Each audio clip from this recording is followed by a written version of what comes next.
सभी विद्यार्थियों को नमस्कार। विद्यार्थियों, अध्याय 2 आज हम आपको पढ़ाएंगे। अध्याय का नाम है सजीव जगत में विविधता। एक बहुत अच्छा श्लोक दिया है, श्लोक का अध्ययन करेंगे। छायाम अन्यस्य कुर्वन्ति तिष्ठन्ति स्वयं आतपे फलान्यपि परार्थाय वृक्षः सत्पुरुषाय। श्लोक का अर्थ है, बड़े वृक्ष दूसरों को तो छाया देते हैं, परंतु स्वयं कड़ी धूप में खड़े रहते हैं। उनके फल भी दूसरों के लिए होते हैं, वो स्वयं नहीं खाते, अपने लिए नहीं होते। उसी प्रकार अच्छे मनुष्य भी स्वयं कठिनाई सहकर दूसरों का कल्याण करते हैं। उन्होंने जो कुछ भी अर्जित किया है, जो भी धन संपदा, जो भी दिमाग, जो भी उनके पास जितना कुछ भी है, वो दूसरों को ही देते हैं।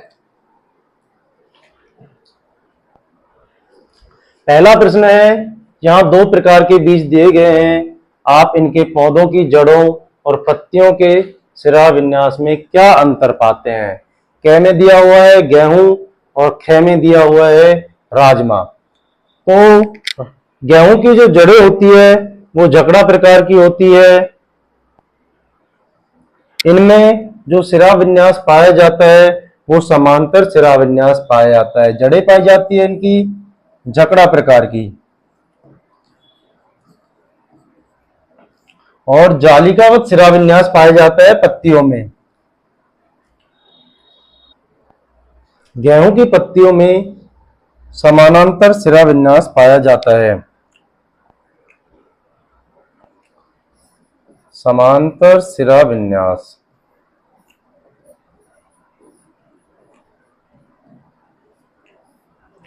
राजमा में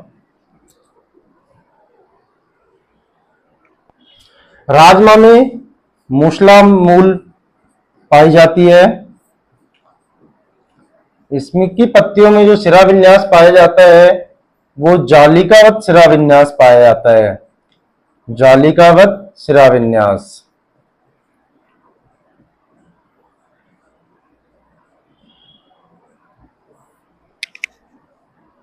दूसरा क्वेश्चन है, नीचे कुछ जंतुओं के नाम दिए गए हैं, उनके आवास के आधार पर समूह बनाएं।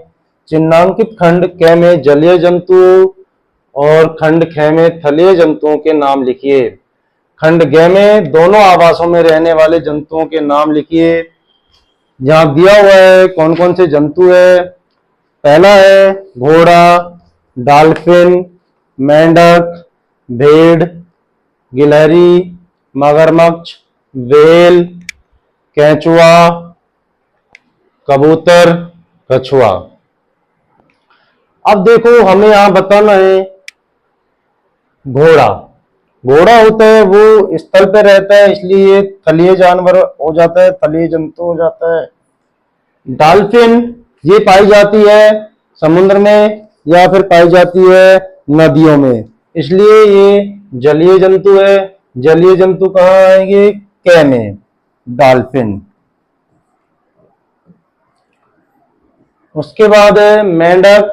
मेंढक जल में भी रह सकता है और थल में भी रह सकता है, इसलिए ये उभयधर्मी जंतु है। तो मेंढक आ जाएगा ग में, जो थल में भी रह सकता है और जल में भी रह सकता है। उसके बाद आ जाती है भेड़। भेड़ बेटा स्थल पर रहता है, इसलिए आ जाएगा ख में, ये स्थलीय जंतु है। उसके बाद आ जाता है मगरमच्छ। मगरमच्छ पाया जाता है समुद्रों में भी और ये थल में भी रह सकता है, इसलिए उभयधर्मी जंतु है मगरमच्छ। ये ग में आ गया। इसके बाद है गिलहरी। गिलहरी थल में ही रहती है, इसलिए ये आ गई गिलहरी ख में, थलीय जंतु है। उसके बाद आ जाती है वेल। वेल एक मछली है जो भी समुद्र में पाई जाती है और ये एक जलीय जंतु है, इसलिए आ जाता है क में। केंचुआ। केंचुआ एक थल पर रहने वाला जंतु है, जानवर है, इसलिए आ जाएगा ख में, केंचुआ। उसके बाद आता है कबूतर। कबूतर भी थल में रहता है, ये ख में आ जाएगा। उसके बाद है कछुआ। कछुआ पानी में भी रह सकता है और बाहर भी रह सकता है, इसलिए ये आ जाएगा ग में, उभयधर्मी जंतु है ये कछुआ। अब देखो बेटा, डॉल्फिन और व्हेल तो है जलीय जंतु, मगरमच्छ, कछुआ और मेंढक ये उभयधर्मी जंतु है, जो जल में भी रह सकते हैं और स्थल में भी रह सकते हैं। उसके बाद घोड़ा, भेड़, गिलहरी, केंचुआ और कबूतर ये ऐसे जंतु हैं जो स्थल में रहते हैं।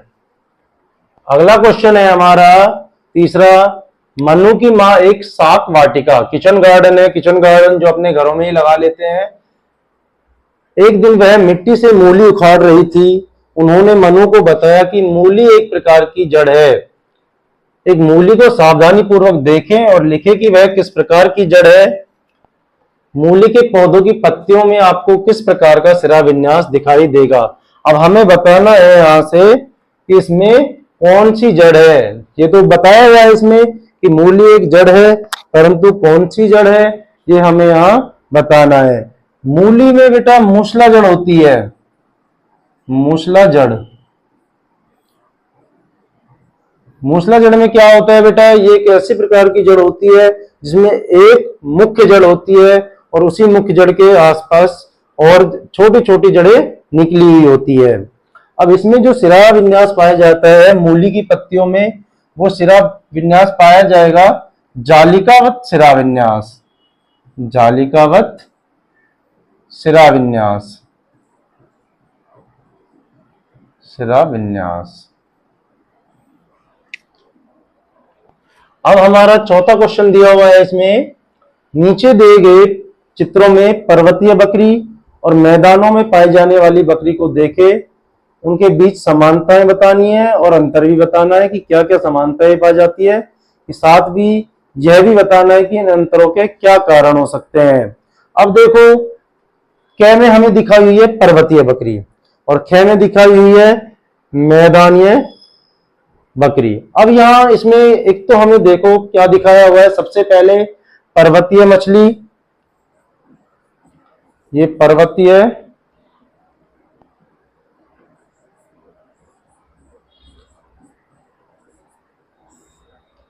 पर्वतीय बकरी और दूसरी है हमारे पास मैदानी बकरी।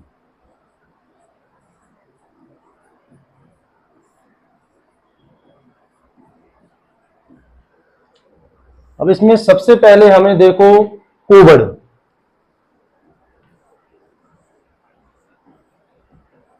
जो पर्वतीय बकरी होती है इनमें कूबड़ पाई जाती है, कूबड़ पाई जाती है।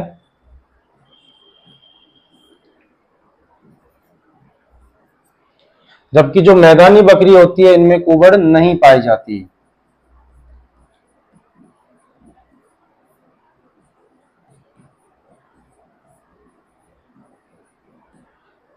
दूसरा होता है हमारे पास, इनमें आपको दिख रहा होगा बाल, जो पर्वतीय बकरी है उनमें बाल पाए जाते हैं घने, गहरे घने बाल पाए जाते हैं।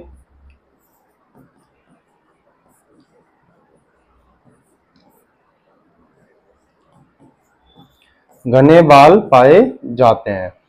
जबकि जो मैदानी बकरी होती है इनमें बाल कम होते हैं, बाल कम पाए जाते हैं।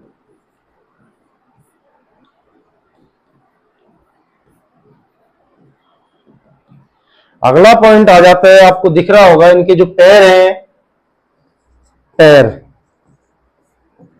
जो पर्वतीय बकरी है इनके पैर छोटे होते हैं, इनके पैर छोटे होते हैं, छोटे होते हैं।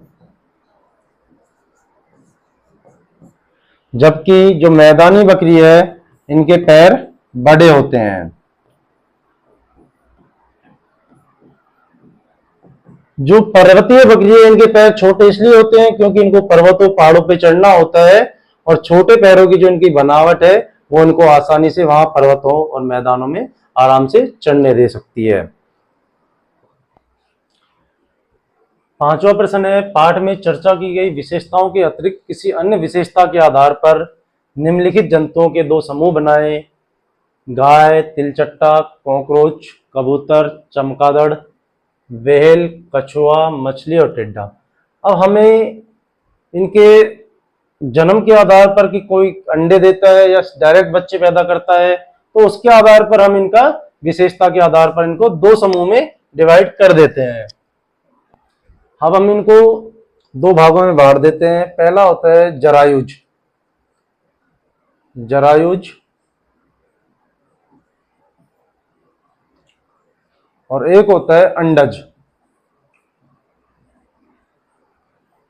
जरायुज तो बेटा सीधे बच्चे पैदा करते हैं और अंडज पहले अंडे देते हैं और फिर उनसे बच्चे निकलते हैं। अब गाय, सबसे पहले गाय जरायुज है, आपने देखा होगा, ये सीधे बच्चे देती है। तिलचट्टा, ये क्या होता है बेटा, अंडज, ये अंडे देता है और उससे फिर बच्चे पैदा होते हैं, बच्चे निकलते हैं तिलचट्टे से। उसके बाद आता है कबूतर, कबूतर भी अंडा देता है, इसलिए क्या हो गया, अंडज हो गया कबूतर। उसके बाद चमगादड़ आ जाता है, चमगादड़ बेटा सीधा बच्चे उत्पन्न करता है, इसलिए ये भी जरायुज में आ गया चमगादड़। पांचवा क्वेश्चन है, अब हम इसको पाठ में चर्चा की गई विशेषताओं के अतिरिक्त किसी अन्य विशेषता के आधार पर निम्नलिखित जंतुओं के दो समूह बनाए। गाय, तिलचट्टा, कबूतर, चमगादड़, व्हेल, कछुआ, मछली, टिड्डा, छिपकली। तो हम इसमें पाठ में जो विशेषताएं दी हुई है उसकी अतिरिक्त विशेषताएं बतानी है हमें, उसके आधार पर इनको डिवाइड करना है। तो हम यहाँ जन्म के आधार पर इनको डिवाइड कर लेते हैं। तो पहला में आ जाता है जरायुज, जो सीधे बच्चे पैदा करते हैं, और एक में आ जाता है अंडज, जो पहले अंडे देते हैं और उसके बाद उनसे बच्चे निकलते हैं। तो इसमें आ जाता है गाय। अब गाय आपने देखी है बेटा, गाय सीधे बच्चे पैदा करती है, सीधे जन्म देती है बच्चों को। उसके बाद यहाँ आ जाता है तिलचट्टा। तिलचट्टा क्या है बेटा, पहले अंडे देते हैं और उसके बाद उनसे बच्चे निकलते हैं, तिलचट्टा। उसके बाद हमारा यहाँ दिया हुआ है कबूतर, कबूतर अंडे देता है तो ये अंडज में आ जाएगा। उसके बाद दिया हुआ है चमगादड़, चमगादड़ बेटा सीधे बच्चे देती है, चमगादड़। उसके बाद आ जाता है हमारा व्हेल, व्हेल भी सीधे बच्चे देती है, इसलिए आ जाएगा जरायुज में। उसके बाद आ जाता है कछुआ, कछुआ पहले अंडे देता है और फिर उनसे बच्चे निकलते हैं, कछुआ। उसके बाद आ जाता है मछली, मछली भी पहले अंडे देती है और फिर उनसे बच्चे निकलते हैं, मछली। उसके बाद टिड्डा, टिड्डा भी पहले अंडे देता है और फिर उनसे बच्चे निकलते हैं, टिड्डा। उसके बाद छिपकली, छिपकली भी पहले अंडे देती है और उसके बाद उनसे बच्चे निकलते हैं। अब अगला क्वेश्चन है हमारा, जनसंख्या के बढ़ने और मनुष्य द्वारा अधिक सुविधाजनक जीवन की चाह में विभिन्न आवश्यकताओं की पूर्ति के लिए वनों की कटाई की जा रही है। यह हमारे आसपास के परिवेश को कैसे प्रभावित कर सकता है? आपके विचार से हम इस चुनौती का निदान कैसे कर सकते हैं? अब ये हमें बताना है कि जनसंख्या बढ़ रही है और हम उन जनसंख्या की पूर्ति के लिए पेड़ों को तो अंधाधुंध काट रहे हैं, तो उनसे हमारे जीवन पर क्या फर्क पड़ सकता है, कौन कौन से इफेक्ट हैं जो हमारे जीवन पे दिखाई देंगे।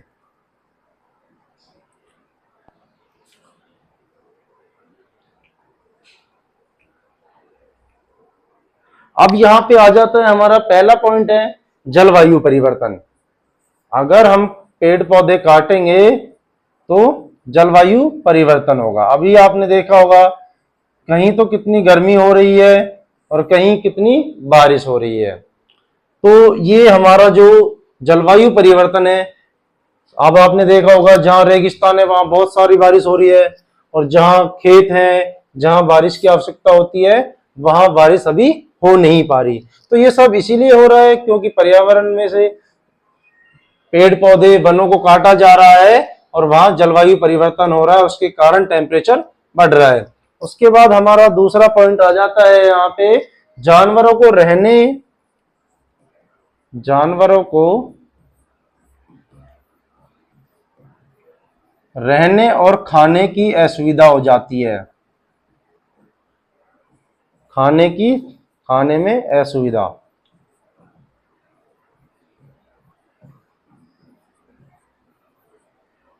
असुविधा।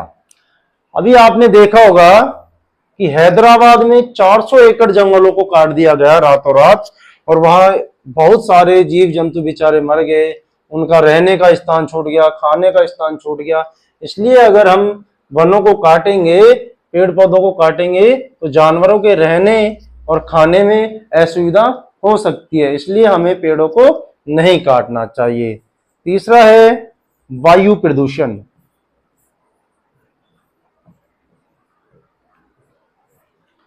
अगर हम पेड़ों को काटेंगे, पेड़ आपको पता है हमें ऑक्सीजन देते हैं, और ऑक्सीजन देते हैं, अगर हम इन पेड़ों को ही काट देंगे तो ये ऑक्सीजन हमें नहीं दे पाएंगे।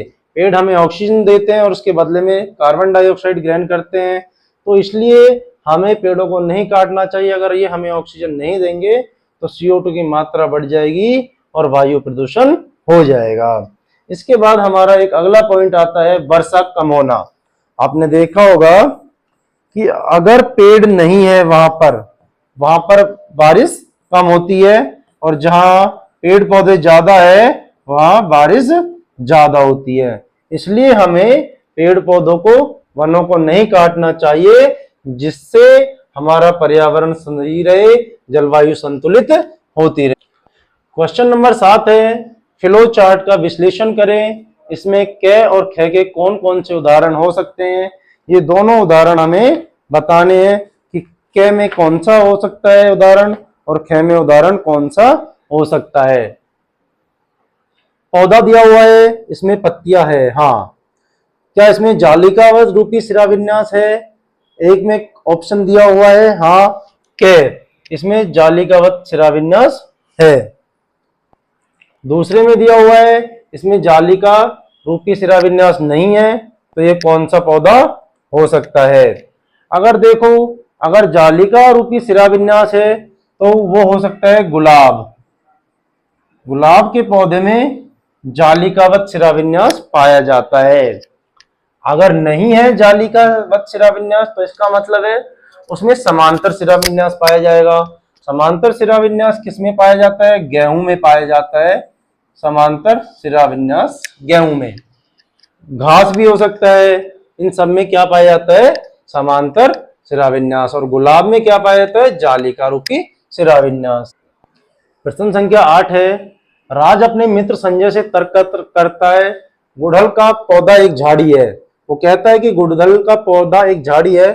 संजय इसके स्पष्टीकरण के लिए कौन कौन से प्रश्न पूछ सकता है? तो हमें यहाँ बताना पड़ेगा कि संजय कैसे पता करे कि वह गुड़हल का पौधा झाड़ी है या फिर। पहला वो जानना चाहता है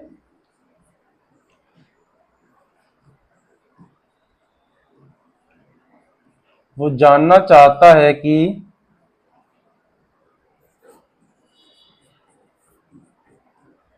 पौधे की ऊंचाई कितनी है। पौधे की ऊंचाई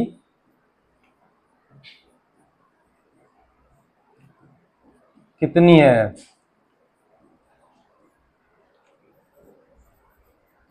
दूसरा, अगर पौधे की ऊंचाई कम है तो वह निश्चित रूप से झाड़ी है।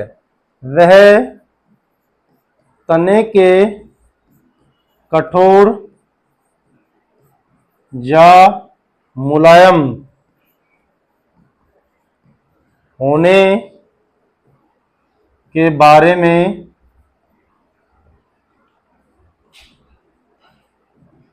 जान सकता है।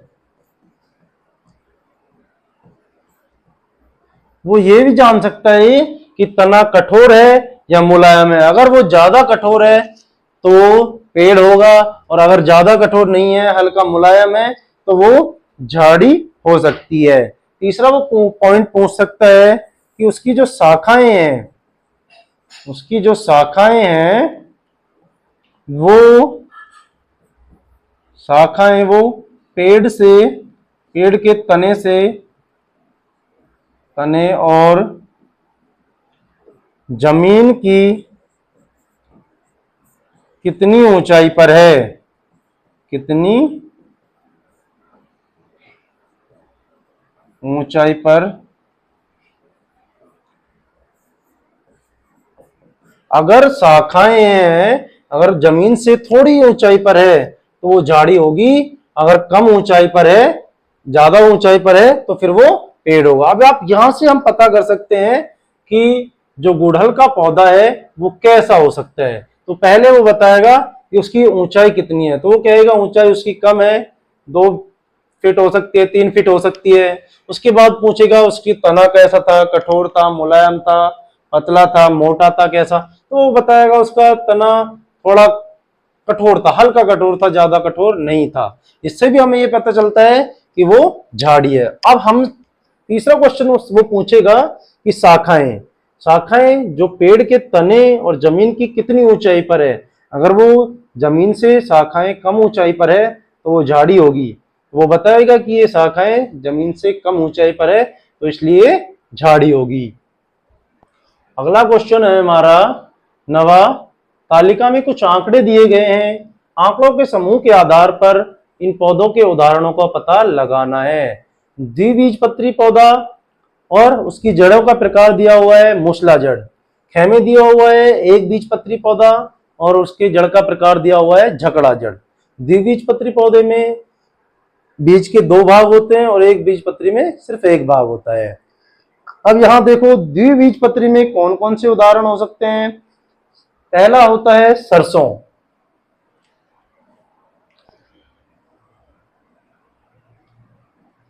सरसों।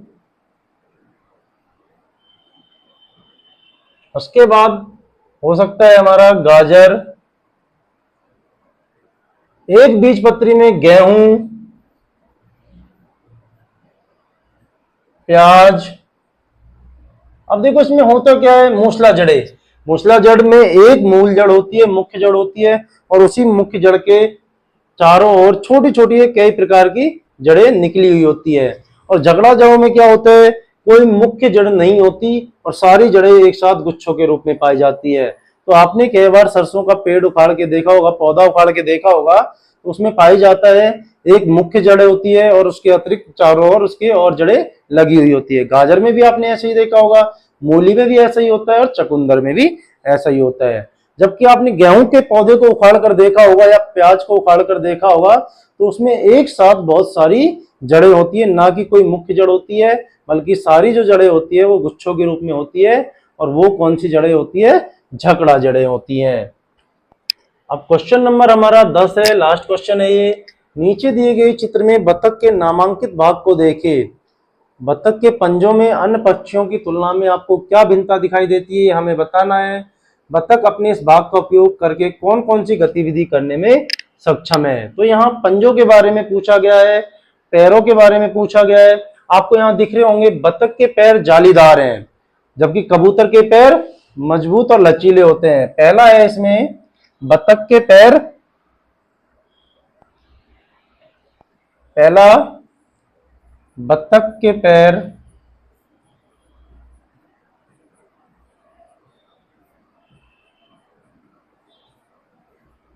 जालीदार, जबकि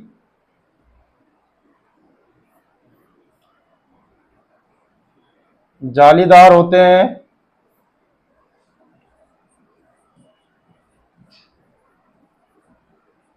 जबकि कबूतर के पैर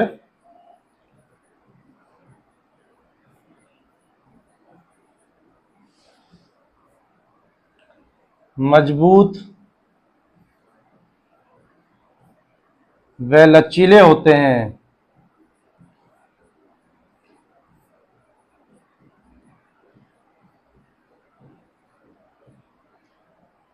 दूसरा होता है बतख इन पैरों की सहायता से चलते हैं और तैरती है। बतख के ये पैर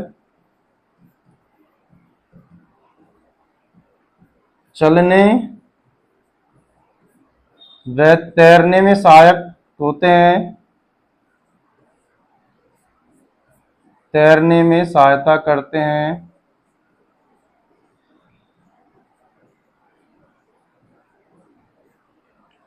करते हैं।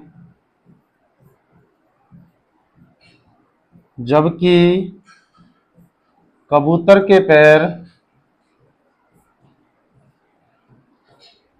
चलने व संतुलन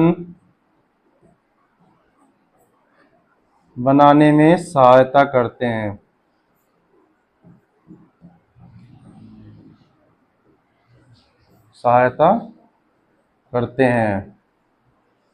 अब आपने देखा होगा बेटा, बतख के पैर यहाँ हमें जाली का वध दिखाई दिया, इनमें एक जाल बना हुआ है। ये क्या करते हैं, जब ये कभी पानी में घुसती है तो इसको तैरने में मदद करते हैं। और जबकि कबूतर के पैर मजबूत होते हैं, जो इसको क्या करते हैं, मजबूत, एक वहां आपने देखा होगा कई बार ये कबूतर तारों पर लटके होते हैं, तारों पर बैठे होते हैं, तो ये इनके पैर मजबूत होते हैं ना, तभी तो ये तारों पर लटक पाते हैं। और बतख के पैर क्या है, चलने और तैरने में सहायता करते हैं, और जबकि कबूतर के पैर चलने और संतुलन बनाने में सहायता करते हैं। ये बेटा हमारा दूसरा चैप्टर यहाँ खत्म हो जाता है, सजीव जगत में विविधता। आगे भी हम और चैप्टरों के क्वेश्चन आंसर इस पे करवाते रहेंगे, तो सारे बच्चे इस चैनल को सब्सक्राइब कर ले और नोटिफिकेशन ऑन कर ले। धन्यवाद।